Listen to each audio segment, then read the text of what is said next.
নমস্কার শ্রোতা বন্ধুরা, অডিও স্টোরি এক্সপ্রেসে আজকের নিবেদন মানিক বন্দ্যোপাধ্যায়ের লেখা গল্প অতসী মামির প্রথম পর্ব।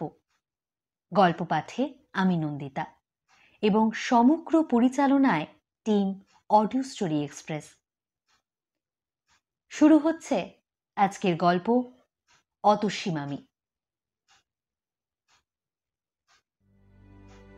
যে শোনে সেই বলে, হ্যাঁ শোনবার মতো বটে।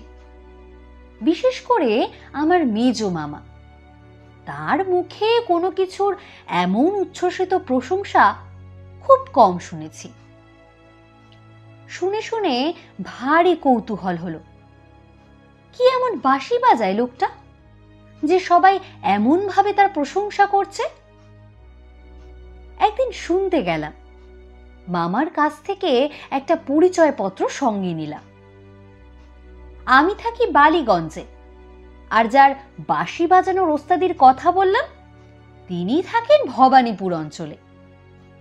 মামার কাছে নাম শুনেছিলাম যতীন, উপাধিটা শোনা হয়নি। আজ পরিচয়পত্রের উপরে পুরো নামটা দেখলাম, যতীন্দ্রনাথ রায়। বাড়িটা খুঁজে বার করে আমার তো চক্ষু স্থির। মামার কাছে যতীন বাবুর এবং তার বাঁশি বাজানোর যেরকম উচ্ছ্বসিত প্রশংসা শুনেছিলাম, তাতে করে মনে হয়েছিল লোকটা নিশ্চয়ই একজন কেষ্টবিষ্ট গোছের কেউ হবেন। আর কেষ্টবিষ্ট গোছের একজন লোক যে বৈকুণ্ঠ বা মথুরার রাজপ্রাসাদ না হোক, অন্তত বেশ বড় আর ভদ্র চেহারা একটা বাড়িতে বাস করেন, এও তো স্বতঃসিদ্ধ কথা। কিন্তু বাড়িটা যে গলিতে, সেটার কথা না হয় ছেড়েই দিলাম। এই যে ইট বার করা তিন কালের বুড়োর মতো নড়বড়ে একটা ইটের খাঁচা, সামনেটার চেহারাই যদি এরকম, ভেতরটা না জানি কি রকম হবে। উইয়ে ধরা দরজায় কড়া নাড়লাম। একটু পরেই দরজা খুলে যে লোকটির সামনে এসে দাঁড়ালেন, তাকে দেখে মনে হলো ছাই গাদা নাড়তেই যেন একটা আগুন বার হয়ে পড়ল। খুব রোগা, গায়ের রঙও অনেকটা ফ্যাকাশে হয়ে গেছে। তবু একদিন চেহারাখানা কিরকম ছিল অনুমান করা শক্ত নয়। এখনো যা আছে অপূর্ব। বছর 30 বয়স, কি কিছু কম? মলিন হয়ে আসা গায়ের রং অপূর্ব, শরীরের গড়ন অপূর্ব, মুখের চেহারা অপূর্ব, আর সব মিলিয়ে যে রূপ তাও অপূর্ব। সবচেয়ে অপূর্ব তার চোখ দুটি। চোখে চোখে চাইলে যেন নেশা লেগে যায়।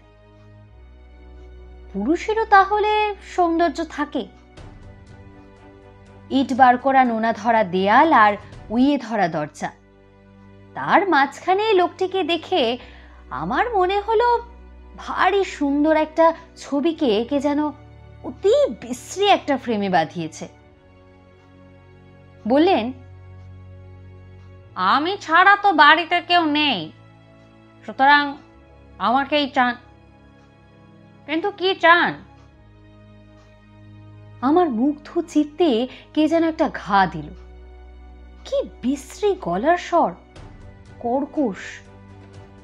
কথাগুলি মুলায়েম, কিন্তু লোকটির গলার স্বর শুনে মনে হলো যেন আমায় গালাগালি দিচ্ছেন। ভাবলাম, নির্দোষ সৃষ্টি বিধাতার কুষ্টিতে লেখে না, এমন চেহারায় উই গলা। সৃষ্টিকর্তা যত বড় কারিগরি হন না কেন, কোথায় কি মানায় সে জ্ঞানটা তার একদম নেই। বললাম, আপনার নাম তো যতীন্দ্রনাথ রায়, আমি হরেনবাবুর ভাগ্নে। পরিচয় পত্রখানা বাড়িয়ে দিলাম।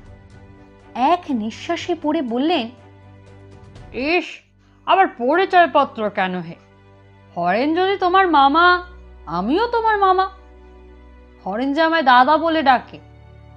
এসো এসো, ভেতরে এসো। আমি ভেতরে ঢুকতে তিনি দরজা বন্ধ করলেন।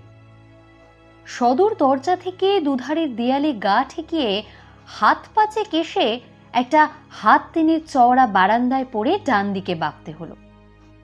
বাদিকে বাগবার জো নেই, কারণ দেখা গেল সেদিকটা প্রাচীর দিয়ে বন্ধ করা। ছোট্ট একটু উঠান, বেশ পরিষ্কার। প্রত্যেক উঠানের 4টে করে পাশ থাকে, এটারও তাই আছে দেখলাম। দুপাশে দুখানা ঘর এ বাড়িরই অঙ্গ। একটা দিক প্রাচীর দিয়ে বন্ধ করা, অপর দিকে অন্য এক বাড়ির একটা ঘরের পেছন দিক, জানালা দরজার চিহ্ন মাত্র নেই, প্রাচীরেরই সামিল। আমার নবলব্ধ মামা ডাকলেন, অতসী, আমার ভাগ্নে এসেছে, এ ঘরে একটা মাদুর বিছিয়ে দিয়ে যাও, ও ঘরটা বড় অন্ধকার। এ ঘর মানে আমরা যে ঘরের সামনে দাঁড়িয়েছিলাম, আর ও ঘর মানে ওদিককার ঘরটা। সেই ঘর থেকে বেরিয়ে এলেন এক তরুণী, মস্ত ঘুমটায় মুখ ঢেকে। যতীন মামা বললেন, এ কি ঘুমটা কেন? আরে এই যে ভাগ্নে। মামির ঘুমটা খুঁজবার লক্ষণ নেই দেখে আবার বললেন, ছি ছি ছি, মামি হয়ে ভাগ্নের কাছে ঘুমটা টেনে কলা বউ সাজবে? এবার মামির ঘুমটা উঠল। দেখলাম আমার নতুন পাওয়া মামিটি মামারই উপযুক্ত স্ত্রী বটে। মামি এ ঘরের মেঝেতে মাদুর বিছিয়ে দিলেন। ঘরে তক্তপোষ, টেবিল, চেয়ার ইত্যাদির বালাই নেই। একপাশে একটা রংচটা ট্রাঙ্ক আর একটা কাঠের বাক্স।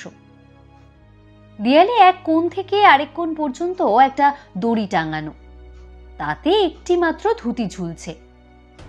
একটা পেরেকে একটা আধ ময়লা খদ্দরের পাঞ্জাবি লটকানো। যতীন মামার সম্পত্তি, গোটা দু বছর আগেকার ক্যালেন্ডারের ছবি। একটাতে এখনো চৈত্র মাসের তারিখ লেখা কাগজটা লাগানো রয়েছে। ছিঁড়ে ফেলতে বোধহয় কারো খেয়াল হয়নি। যতীন মামা বললেন, একটু সুজি টুজি থাকে তো ভাগ্নেকে করে দাও, না থাকে 1 কাপ চাই খাবে ক্ষণ। বললাম, না না, কিছু দরকার নেই যতীন মামা, আপনার বাঁশি শুনতে এসেছি, বাঁশি সুরেই খিদে মিটবে এখন। যদিও খিদে পাইনি মোটেই, বাড়ি থেকে খেয়েই এসেছি। যতীন মামা বললেন, বাঁশি? বাঁশি তো এখন আমি বাজাই না। বললাম, সে হবে না, আপনাকে শোনাতেই হবে। বললেন, তাহলে বসো, রাত্রি হোক, সন্ধ্যার পর ছাড়া আমি বাঁশি ছুঁই না। বললাম, কেন? যতীন মামা মাথা নেড়ে বললেন, কেন জানি না ভাগ্নে, দিনের বেলা বাঁশি বাজাতে পারি না, আজ পর্যন্ত তো কোনোদিন বাজাইনি। হ্যাঁ গা অতসী, বাজিয়েছি। অতসী মামি মৃদু হেসে বললেন, না। যেন প্রকাণ্ড একটা সমস্যার সমাধান হয়ে গেল এমনই ভাবে যতীন মামা বললেন, তবে? বললাম, মোটে 5টা বেজেছে, সন্ধে হবে 7টায়, এতক্ষণ বসে থেকে কেন আপনাদের অসুবিধা করব? ঘুরে টুরে সন্ধ্যার পর আসবো এখন। তারপর যতীন মামা বললেন, কি যে বলো ভাগ্নে, অসুবিধাটা কি? হ্যাঁ, পাড়া লোকে তো বয়কট করেছে অপবাদ দিয়ে, তুমি থাকলে তবু কথা কয়ে বাঁচবো। আমি বললাম, পাড়ার লোকে কি অপবাদ দিয়েছে মামা? অতসী মামির দিকে চেয়ে যতীন মামা হাসলেন। তা অতসী, বলবো নাকি ভাগ্নেকে কথাটা? পাড়ার লোকে কি বলে জানো ভাগ্নে? বলে অতসী আমার বিয়ে করা বউ না। চোখের পলকে হাসি মুছে রাগে যতীন মামা গড়গড় করতে লাগলেন, লক্ষ্মী ছাড়া বজ্জাত লোক পাড়া, রীতিমতো দলিল আছে বিয়ে, কেউ কি তা দেখতে চাইবে? যত সব। ত্রস্ত ভাবে অতসী মামি বললে, কি যাতা বলছো? যতীন মামা বললেন, ঠিক ঠিক, ভাগ্নে নতুন লোক, তাকে সব বলা ঠিক হচ্ছে না বটে, ভারী রাগ হয় কিনা। বলে হাসলেন। হঠাৎ বললেন, তোমরা যে কেউ কারোর সঙ্গে কথা বলছো না গো। মামি মৃদু হেসে বললেন, কি কথা বলবো? যতীন মামা বললেন, এই নাও, কি কথা বলবে তাও কি আমায় বলে দিতে হবে নাকি? যা হোক কিছু বলে শুরু করো, গড়গড় করে কথা আপনি এসে যাবে। মামি বললে, তোমার নামটি কি ভাগ্নে? যতীন মামা সশব্দে হেসে উঠলেন। হাসি থামিয়ে বললেন, এবার ভাগ্নে পাল্টা প্রশ্ন করো, আজ কি রাঁধবে মামি? ব্যাস খাসা আলাপ জমে যাবে।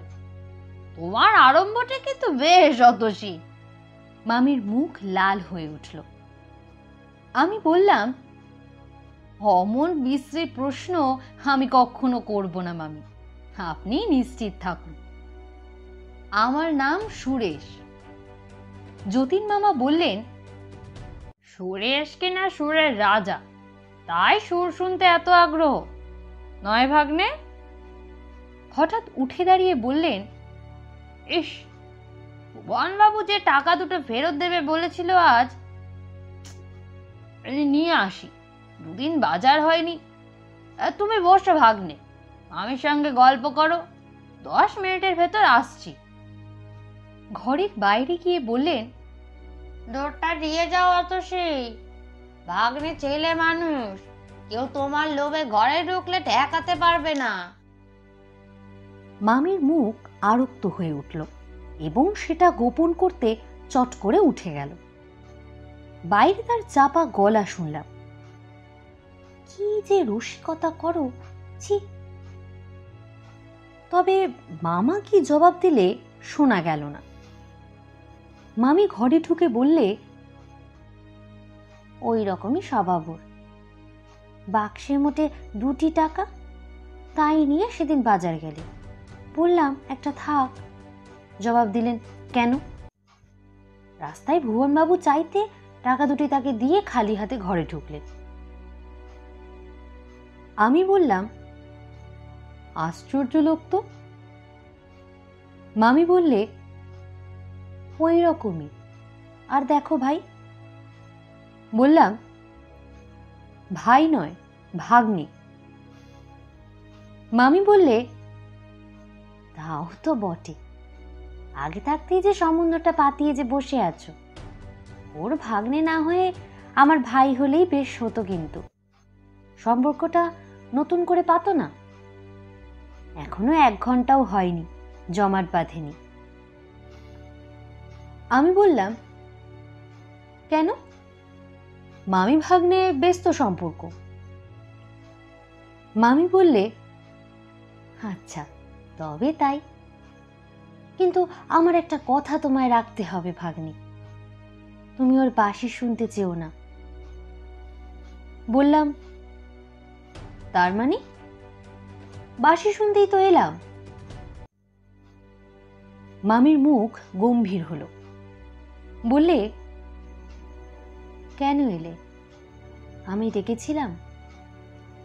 তোমাদের জ্বালায় আমি কি গলায় দড়ি দেব? আমি অবাক হয়ে মামির মুখের দিকে চেয়ে রইলাম, কথা জোগায় না। মামি বললে, তোমাদের একটু শখ মেটানোর জন্য উনি আত্মহত্যা করছেন, দেখতে পাও না? রোজ তোমরা একজন না একজন এসে বাঁশি শুনতে চাইবে, রোজ গলা দিয়ে রক্ত পড়লে মানুষ কদিন বাঁচবে? রক্ত? রক্ত নয়, দেখবে। বলে মামি চলে গেল। ফিরে এলো একটা গামলা হাতে করে। গামলার ভেতরে জমাট বাঁধা খানিকটা রক্ত। মামি বললে, কাল উঠেছিল, ফেলতে মায়া হচ্ছিল, তাই রেখে দিয়েছি। রেখে কোনো লাভ নেই জানি, তবু। আমি অনুতপ্ত হয়ে বললাম, জানতাম না মামি, জানলে কখনো শুনতে চাইতাম না। ইস, এই জন্যই মামার শরীর এত খারাপ? মামি বললে, কিছু মনে করো না ভাগ্নে, অন্য কারোর সঙ্গে তো কথা কই না, তাই তোমাকেই গায়ের ঝাল মিটিয়ে বলে নিলাম। তোমার আর দোষ কি, আমার অদৃষ্ট। আমি বললাম, এত রক্ত পড়ে তবু মামা বাঁশি বাজান? মামি দীর্ঘ নিঃশ্বাস ফেলে বললে, হ্যাঁ, পৃথিবীর কোনো বাধাই ওর বাঁশি বাজানো বন্ধ করতে পারবে না। কত বলেছি, কত কেঁদেছি, শোনেন না। আমি চুপ করে রইলাম। মামি বলে চলল, কতদিন ভেবেছি বাঁশি ভেঙে ফেলি, কিন্তু সাহস হয়নি। বাঁশির বদলে মদ খেয়ে নিজেকে শেষ করে ফেলবেন, নয়তো যেখানে যা আছে সব বিক্রি করে বাঁশি কিনে না খেয়ে মরবেন। মামির শেষ কথাগুলো যেন গুমড়ে গুমড়ে কেঁদে ঘরের চারিদিকে ঘুরে বেড়াতে লাগলো। আমি কথা বলতে গেলাম, কিন্তু ফুটল না। মামি একটা দীর্ঘ নিঃশ্বাস ফেলে বললে, অথচ ওই একটা ছাড়া আমার কোনো কথাই ফেলেন না। আগে আকণ্ঠ মদ খেতেন, বিয়ের পর যেদিন মিনতি করে মদ ছাড়তে বললাম, সেই দিন থেকে ও জিনিস ছোঁয়াই ছেড়ে দিলেন। কিন্তু বাঁশির বিষয়ে কোনো কথাই শোনেন না। আমি বলতে গেলাম, মামি বোধহয় শুনতেই পেল না, বলে চলল, একবার বাঁশি লুকিয়ে রেখেছিলাম, সে কি ছটফট করতে লাগলেন জানো, যেন ওর সর্বস্ব হারিয়ে গেছে। বাইরে কড়া নাড়ার শব্দ হলো। মামি দরজা খুলতে উঠে গেল। যতীন মামা ঘরে ঢুকতে ঢুকতে বললেন, দিলে না টাকা অতসী, বললে পরশু যেতে। পেছন থেকে মামি বললে, সে আমি আগেই জানি। যতীন মামা বললেন, দোকানদারটাই বা কি পাজি, এক পো সুজি চাইলাম, দিল না। মামার বাড়ি এসে ভাগ্নেকে দেখছি এখন খালি পেটেই ফিরতে হবে। মামি ম্লান মুখে বললে, সুজি দেয়নি ভালোই করেছে, শুধু জল দিয়ে তো আর সুজি হয় না। কেন, ঘি নেই? কবে আবার ঘি আনলে তুমি? তাও তো বটে। এই বলে যতীন মামা আমার দিকে চেয়ে হাসলেন, দিব্য সপ্রতিভ হাসি। আমি বললাম, কেন ব্যস্ত হচ্ছেন মামা, খাবারের কিছু দরকার নেই, ভাগ্নের সঙ্গে অত ভদ্রতা করতে নি। মামি বললে, বসো তোমরা, আমি আসছি। বলে ঘর থেকে বেরিয়ে গেল। মামা হেঁকে বললেন, কোথায় গো? বারান্দা থেকে জবাব এলো, আসছি। মিনিট 15 পরে মামি ফিরল, দুহাতে দুখানা রেকাবিতে গোটা চারেক করে রসগোল্লা আর গোটা 2 সন্দেশ। যতীন মামা বললেন, ওর থেকে জোগাড় করলে গো? বলে একটা রেকাবি টেনে নিয়ে একটা রসগোল্লা মুখে তুললেন। অন্য রেকাবিটা আমার সামনে রাখতে রাখতে মামি বললে, তা দিয়ে তোমার দরকার কি? যতীন মামা নিশ্চিন্ত ভাবে বললেন, কিছুই না, যা খিদেটা পেয়েছে, ডাকাতি করেও যদি এনে থাকো কিছু দোষ হয়নি। স্বামীর প্রাণ বাঁচাতে সাধ্বী অনেক কিছুই করে। আমি কুণ্ঠিত হয়ে বললাম, কেন মিথ্যে? বাধা দিয়ে মামি বললে, আবার যদি ওইসব শুরু করো ভাগ্নে, আমি কেঁদে ফেলবো। আমি নিঃশব্দে খেতে আরম্ভ করলাম।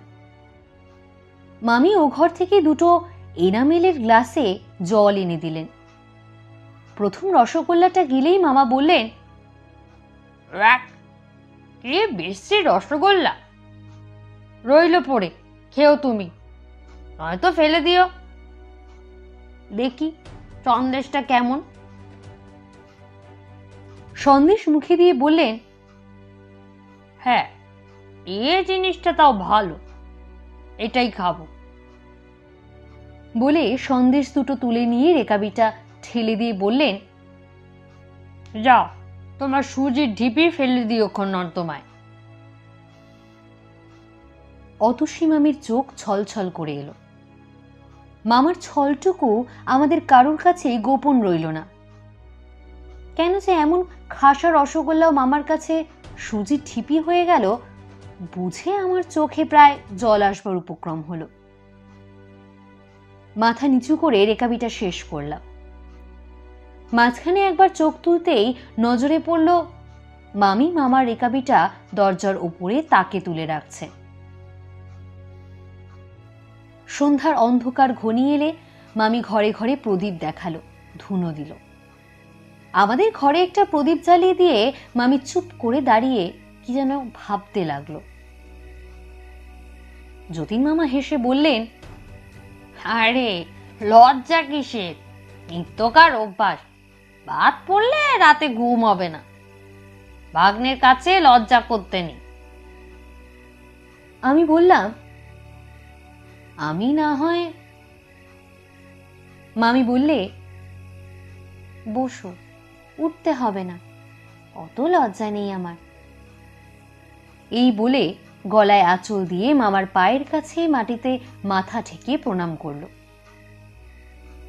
লজ্জায় সুখে তৃপ্তিতে আরক্ত মুখখানি নিয়ে অতসী মামি যখন উঠে দাঁড়ালো, আমি বললাম, দাঁড়াও মামি, একটা প্রণাম করে নি। মামি বললে, না না, ছি ছি। বললাম, ছি ছি নয় মামি, আমার নিত্যকার অভ্যাস না হতে পারে, কিন্তু তোমায় প্রণাম না করে যদি আজ বাড়ি ফিরি, রাত্রে আমার ঘুম হবে না। বলে মামির পায়ে হাত দিয়ে প্রণাম করলাম। যতীন মামা হো হো করে হেসে উঠলেন। মামি বললে, দেখো তো ভাগ্নের কাণ্ড। যতীন মামা বললেন, সকাল সন্ধ্যা স্বামীকে প্রণাম করো জেনে শ্রদ্ধা হয়েছে ভাগ্নের। কি যে বলো। বলে মামি পলায়ন করল। বারান্দা থেকে বলে গেল, আমি রান্না করতে গেলাম। যতীন মামা বললেন, এইবার বাসে শোনো। আমি বললাম, থাকবে, কাজ নেই মামা, শেষে আবার রক্ত পড়তে আরম্ভ করবে। যতীন মামা বললেন, তুমিও শেষে জ্ঞান জ্ঞান প্যান প্যান আরম্ভ করলে ভাগ্নে, রক্ত পড়বে তো হয়েছে কি, তুমি শুনলেও আমি বাজাবো, না শুনলেও বাজাবো। খুশি হয় রান্নাঘরে মামির কাছে বসে কানে আঙুল দিয়ে থাকোগে। কাঠির বাক্সটা খুলে বাঁশির কাঠের কেসটা বার করলেন। বললেন, বারান্দায় চলো, ঘরে বড় শব্দ হয়। নিজেই বারান্দায় মাদুরটা তুলে এনে বিছিয়ে নিলেন। দেয়ালে ঠেস দিয়ে বসে বাঁশিটা মুখে তুললেন। হঠাৎ আমার মনে হলো আমার ভেতরে যেন একটা উন্মাদ, একটা খ্যাপা উদাসীন ঘুমিয়েছিল, আজ বাঁশির সুরের নাড়ায় জেগে উঠল। বাঁশির সুর এসে লাগে কানে, কিন্তু আমার মনে হলো বুকের তলেও যেন সাড়া পৌঁছেছে। অতি তীব্র বেদনার মধুরতম আত্মপ্রকাশ কেবল বুকের মাঝে গিয়ে পৌঁছায়নি। হঠাৎ আমার মনে হলো আমার ভেতরে যেন একটা উন্মাদ, একটা খ্যাপা উদাসীন ঘুমিয়েছিল, আজ বাঁশির সুরের নাড়ায় জেগে উঠল। বাঁশির সুর এসে লাগে কানে, কিন্তু আমার মনে হলো বুকের তলেও যেন সাড়া পৌঁছেছে। অতি তীব্র বেদনার মধুরতম আত্মপ্রকাশ কেবল বুকের মাঝে গিয়ে পৌঁছায়নি, বাইরের এই ঘরদোরকেও যেন স্পর্শ দিয়ে জীবন্ত করে তুলেছে। আর আকাশকে বাতাসকে মৃদুভাবে স্পর্শ করতে করতে যেন দূরে, বহু দূরে, যেখানে গোটা কয়েক তারা ফুটে উঠেছে, সেইখানে স্বপ্নের মায়ার মধ্যে লয় পাচ্ছে। অন্তরে ব্যথা বোধ করে আনন্দ পাবার যতগুলো অনুভূতি আছে, বাঁশির সুর যেন তাদের সঙ্গে কোলাকুলি আরম্ভ করেছে। বাঁশি শুনেছি ঢের, বিশ্বাস হয়নি এই বাঁশি বাজিয়ে একজন একদিন এক কিশোরীর কুলমান লজ্জা ভয় সব ভুলিয়ে দিয়েছিল। যমুনাতে উজান বইয়েছিল। আজ মনে হলো আমার যতীন মামার বাঁশিতে সমগ্র প্রাণ যদি আচমকা জেগে উঠে নিরর্থক এমন ব্যাকুল হয়ে ওঠে, তবে সেই বিশ্ববাসীর বাদকের পক্ষে ওই দুটি কাজ আর এমন কি কঠিন। দেখি মামি কখন এসে নিঃশব্দে ওদিকের বারান্দায় বসে পড়েছে। খুব সম্ভব ওই ঘরটাই রান্নাঘর, কিংবা রান্নাঘরে যাবার পথ ওই ঘরের ভেতর দিয়ে। যতীন মামার দিকে চেয়ে দেখলাম, খুব সম্ভব সঙ্গানী। এই যেন সুরের আত্মভোলা সাধক সমাধি পেয়ে গেছে। কতক্ষণ বাঁশি চলেছিল ঠিক মনে নেই, বোধহয় ঘন্টা দেড়েক হবে। হঠাৎ এক সময়ে বাঁশি থামিয়ে যতীন মামা ভয়ানক কাঁদতে আরম্ভ করলেন। বারান্দার ক্ষীণ আলোতেও বুঝতে পারলাম মামার মুখ চোখ অস্বাভাবিক রকম লাল হয়ে উঠেছে। অতসী মামি বোধহয় প্রস্তুত ছিল, জল আর পাখা নিয়ে ছুটে এলো। খানিকটা রক্ত তুলে মামির শুশ্রূষায় যতীন মামা অনেকটা সুস্থ হলেন। মাদুরের ওপর একটা বালিশ পেতে মামি তাকে শুইয়ে দিল। পাখা নেড়ে নীরবে হাওয়া করতে লাগলো। তারপর একসময় উঠে দাঁড়িয়ে বললাম, আজ আসি যতীন মামা। মামা কিছু বলবার আগেই মামি বললে, তুমি এখন কথা কইও না, ভাগ্নের বাড়িতে ভাববে, আজ থাক, আর একদিন এসে খেয়ে যাবে। এখন চলো, আমি দরজা দিয়ে আসছি। সদরে দরজা খুলে বাইরে যাব। মামি আমার একটা হাত চেপে ধরে বললে, একটু দাঁড়াও ভাগ্নে, সামলে নি। প্রদীপের আলোতে দেখলাম মামির সমস্ত শরীর থরথর করে কাঁপছে।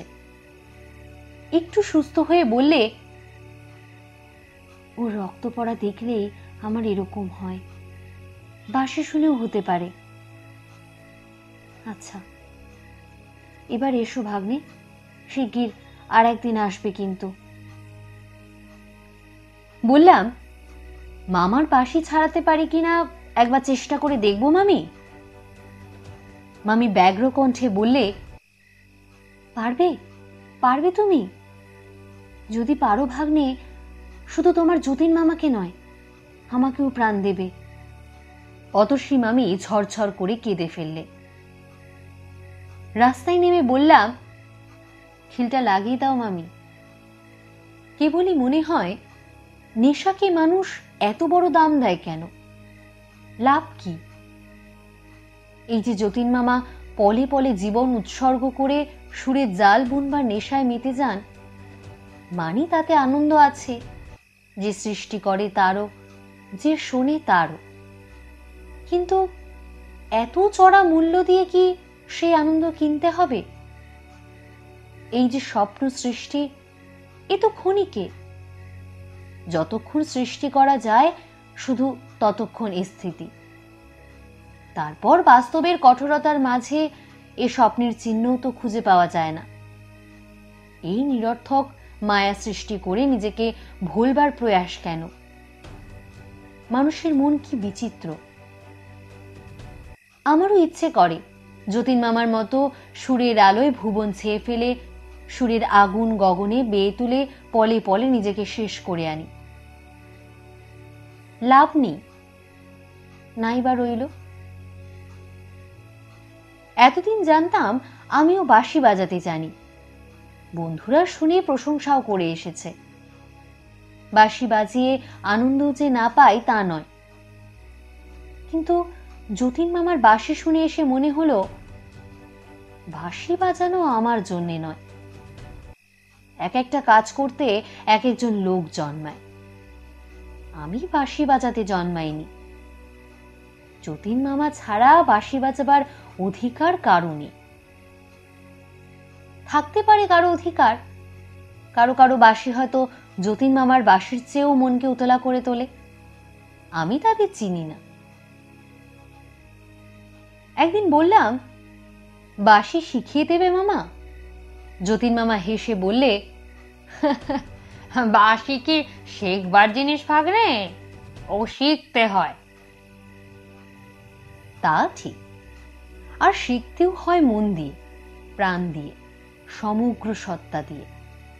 নইলে আমার বাঁশি শেখার মতোই সে শিক্ষা ব্যর্থ হয়ে যায়। অতসী মামিকে সেদিন বিদায় নেবার সময় যে কথা বলেছিলাম সে কথা ভুলিনি, কিন্তু কি করে যে যতীন মামার বাঁশি ছাড়াবো ভেবে পেলাম না। অথচ দিনের পর দিন যতীন মামা যে এই সর্বনাশা নেশায় পলে পলে মরণের দিকে এগিয়ে যাবেন, এই কথা ভাবতেও কষ্ট হলো। কিন্তু করা যায় কি? মামির প্রতি যতীন মামার যে ভালোবাসা তার বোধহয় তল নেই। মামির কান্নাই যখন ঠেলেছেন, তখন আমার সাধ্য কি তাকে ঠেকিয়ে রাখি? একদিন বললাম, মামা আর বাঁশি বাজাবেন না। যতীন মামা চোখ বড় বড় করে বললেন, বাঁশি বাজাবো না? বলো কি ভাগ্নে, তাহলে বাজবো কি করে? বললাম, গলা দিয়ে রক্ত উঠছে, মামি কত কাঁদে। তা আমি কি করব, একটু আধটু কাঁদা ভালো বলে হাঁকলে। অতসী, ও অতসী। মামি এলো। মামা বললেন, কান্না কি জন্যে শুনি? বাঁশি ছেড়ে দিয়ে আমায় মরতে বলো নাকি? তাতে কান্না বাড়বে বই, কমবে না। মামি ম্লান মুখে চুপ করে দাঁড়িয়ে রইল। মামা বললেন, জানো ভাগ্নে, এই অতসীর জ্বালায় আমার বেঁচে থাকা ভার হয়ে উঠেছে। ওর থেকে উড়ে এসে জুড়ে বসলেন, নড়বার নাম নেই। ওর ভার গায়ে না থাকলে বাঁশি বগলে মনের আনন্দে দেশে বিদেশে ঘুরে বেড়াতাম। বেড়ানো টেরানো সব মাথায় উঠেছে। মামি বললে, যাও না বেড়াতে, আমি ধরে রেখেছি। রাখো নে। এই বলে মামা এমনই ভাবে চাইলেন যেন নিজের চোখে তিনি অতসী মামিকে খুন করতে দেখছেন, আর মামি এখন তার সম্মুখেই সে কথা অস্বীকার করছে। মামির চোখে জল এলো। অমন করো তো আমি একদিন। মামা একেবারে জল হয়ে গেলেন। আমার সামনেই মামির হাত ধরে কোচার কাপড় দিয়ে চোখ মুছিয়ে দিয়ে বললেন, ঠাট্টা করছিলাম, সত্যি বলছি অতসী। চট করে হাত ছাড়িয়ে মামি চলে গেল। আমি বললাম, কেন মিথ্যে চটালেন মামিকে? যতীন মামা বললেন, চটেনি, লজ্জায় পালালো। কিন্তু একদিন যতীন মামাকে বাঁশি ছাড়তে হলো, মামি ছাড়ালো। মামির একদিন হঠাৎ টাইফয়েড জ্বর হলো। সেদিন বুঝি জ্বরের 17 দিন। সকাল বাজে 9টা। মামি ঘুমুচ্ছে, আমি তার মাথায় আইস ব্যাগটা চেপে ধরে আছি। যতীন মামা একটু টুলে বসে ম্লান মুখে চেয়ে আছেন। রাত্রি জেগে তার শরীর আরো শীর্ণ হয়ে গেছে, চোখ দুটি লাল হয়ে উঠেছে, মুখে কোচা কোচা দাড়ি, চুল উস্কো খুস্কো। হঠাৎ টুল ছেড়ে উঠে মামা ট্রাঙ্কটা খুলে বাঁশিটা বার করলেন। আজ 17 দিন এটা বাক্সেই বন্ধ ছিল। সবিস্ময়ে বললাম, বাঁশি কি হবে মামা? ছেঁড়া পাংশুতে পা ঠুকোতে ঠুকোতে মামা বললেন, বেচে দিয়ে আসবো। তার মানে? যতীন মামা ম্লান হাসি হেসে বললেন, তার মানে ডাক্তার বসকে আর একটা কল দিতে হবে। বললাম, বাঁশি থাক, আমার কাছে টাকা আছে। প্রত্যুত্তরে শুধু একটু হেসে যতীন মামা পেরেকে টাঙানো জামাটা টেনে নিলেন।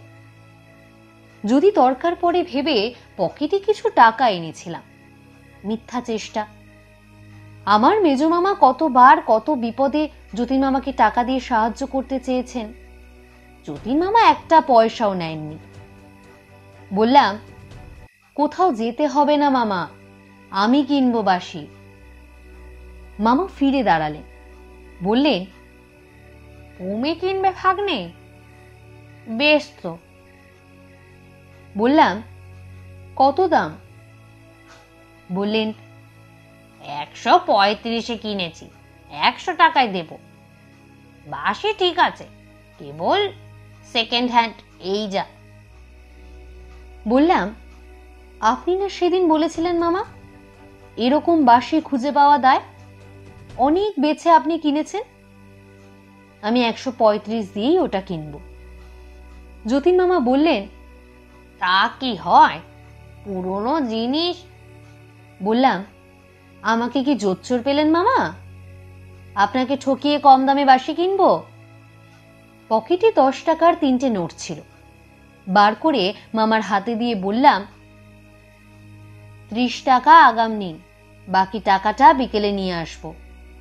যতীন মামা কিছুক্ষণ স্তব্ধভাবে নোটগুলোর দিকে তাকিয়ে রইলেন, তারপর বললেন, আচ্ছা।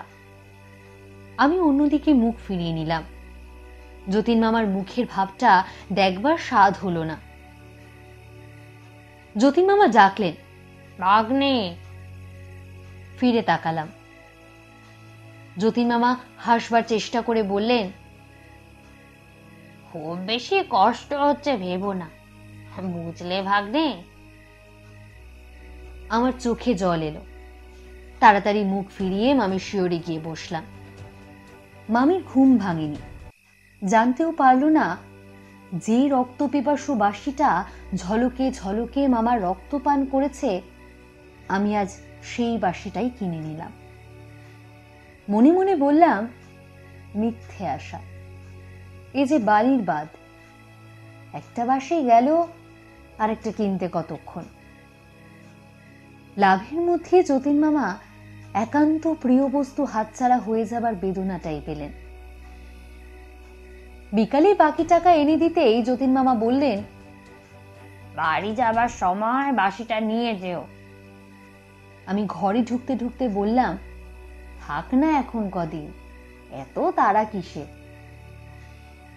যতীন মামা বললেন, না, পরের জিনিস আমি বাড়িতে রাখি না।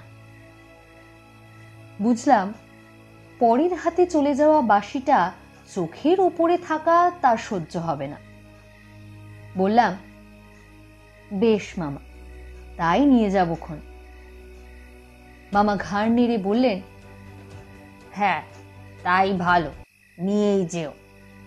তোমার জিনিস এখানে কেন ফেলে রাখবে, বুঝলে না? 19 দিনের দিন মামির অবস্থা সংকটজনক হয়ে উঠল। যতীন মামা টুলটা বিছানার কাছে টেনে টেনে মামির একটা হাত মুঠো করে ধরে নীরবে তার রোগশীর্ণ ঝরা ফুলের মতো ম্লান মুখের দিকে চেয়েছিলেন। হঠাৎ অতসী মামি বললেন, ওগো, আমি বোধহয় আর বাঁচিব না। যতীন মামা বললেন, তা কি হয় অতসী, তোমায় বাঁচতে হবে। তুমি না বাঁচলে আমিও যে বাঁচবো না। মামি বললে, বালাই, বাঁচবে বই কি। দেখো, আমি যদি নাই বাঁচি, আমার একটা কথা রাখবে। যতীন মামা নত হয়ে বললেন, রাখবো রাখবো, বলো। বাঁশি বাজানো ছেড়ে দিও। তিল তিল করে তোমার শরীর ক্ষয় হচ্ছে দেখে ওপারে গিয়েও যে আমার শান্তি হবে না। রাখবে আমার কথা? মামা বললেন, তাই হবে অতসী, তুমি ভালো হয়ে ওঠো। আমি আমি আর বাঁশি ছোবো না। মামির শীর্ণ ঠোঁটে সুখের হাসি ফুটে উঠল। মামার একটা হাত বুকের উপরে টেনে শ্রান্তভাবে মামি চোখ বুঝল। আমি বুঝলাম, যতীন মামা আজ তার রোগ সজ্জাগতা অতসীর জন্য কত বড় একটা ত্যাগ করলেন। অতি মৃদুস্বরে উচ্চারিত এই কথা কটি, তুমি ভালো হয়ে ওঠো, আমি আর বাঁশি ছোবো না। হন্যে না বুঝুক, আমি তো যতীন মামাকে চিনি, আমি জানি অতসী মামিও জানে ওই কথাকটির পেছনে কতখানি জোর আছে। বাঁশি বাজাবার জন্য মন উন্মাদ হয়ে উঠলেও যতীন মামা আর বাঁশি ছোবেন না। শেষ পর্যন্ত মামি ভালো হয়ে উঠল। যতীন মামার মুখে হাসি ফুটল। মামি যেদিন পথ্য পেল সেদিন হেসে মামা বললেন, কি গো, বাজবে না বললে? অমনি মুখের কথা কি না, যে চাড়াল খুড়োর কাছ থেকেই তোমায় ছিনিয়ে নিয়ে এনেছি, জম বেটা তো ভালো মানুষ। আমি বললাম, চাড়াল খুড়ো আবার কি মামা? মামা বললেন, তুমি জানো না বুঝি, সে এক দ্বিতীয় মহাভারত। মামি বললে, গুরু নিন্দা করো না। মামা বললেন, গুরু নিন্দা আবার কি, বলো গুরুতর নিন্দা করব। ভাগ্নেকে দেখাও না, অতসী তোমার পিঠে দাগটা। মামির বাধা দেওয়া সত্ত্বেও মামা ইতিহাসটা শুনিয়ে দিলেন। নিজের খুড়ো নয়, বাপের পিস্তুত ভাই। মা বাবাকে হারিয়ে 17 বছর বয়স পর্যন্ত ওই খুড়োর কাছেই অতসী মামি ছিল।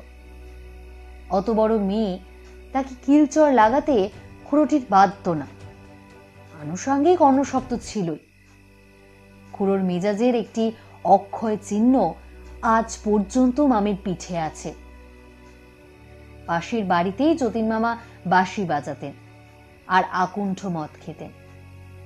প্রায়ই খুড়োর গর্জন আর অনেক রাতে মামির চাপা কান্নার শব্দে তার নেশা ছুটে যেত। নিতান্ত চটে গিয়ে একদিন মেয়েটাকে নিয়ে পলায়ন করলেন এবং বিয়ে করে ফেললেন। মামার ইতিহাস বলা শেষ হলে অতসী মামি ক্ষীণ হাসি হেসে বললে, তখন কি আর জানি মদ খায়, তাহলে কখনো আসতাম না। মামা বললেন, তখন কি আর আমি জানি তুমি মাথার রতন হয়ে আঠার মতো একেবারে লেপ্টে থাকবে? তাহলে কখনো উদ্ধার করতাম না। আর মদ না খেলে কি এক ভদ্রলোকের বাড়ি থেকে মেয়ে চুরি করার মতো বিশ্রী কাজটা করতে পারতাম গো? আমি ভেবেছিলাম বছরখানেক। মামি বললে, যাও তো, চুপ করো, ভাগ্নের সামনে যা তা বকো না। মামা হেসে চুপ করলে। শেষ হলো অতসী মামির প্রথম পর্ব। আজকের জন্য এতটাই। দ্বিতীয় পর্ব শুনতে হলে আমাদের সঙ্গে থাকুন আর শুনতে থাকুন অডিও স্টোরি এক্সপ্রেস।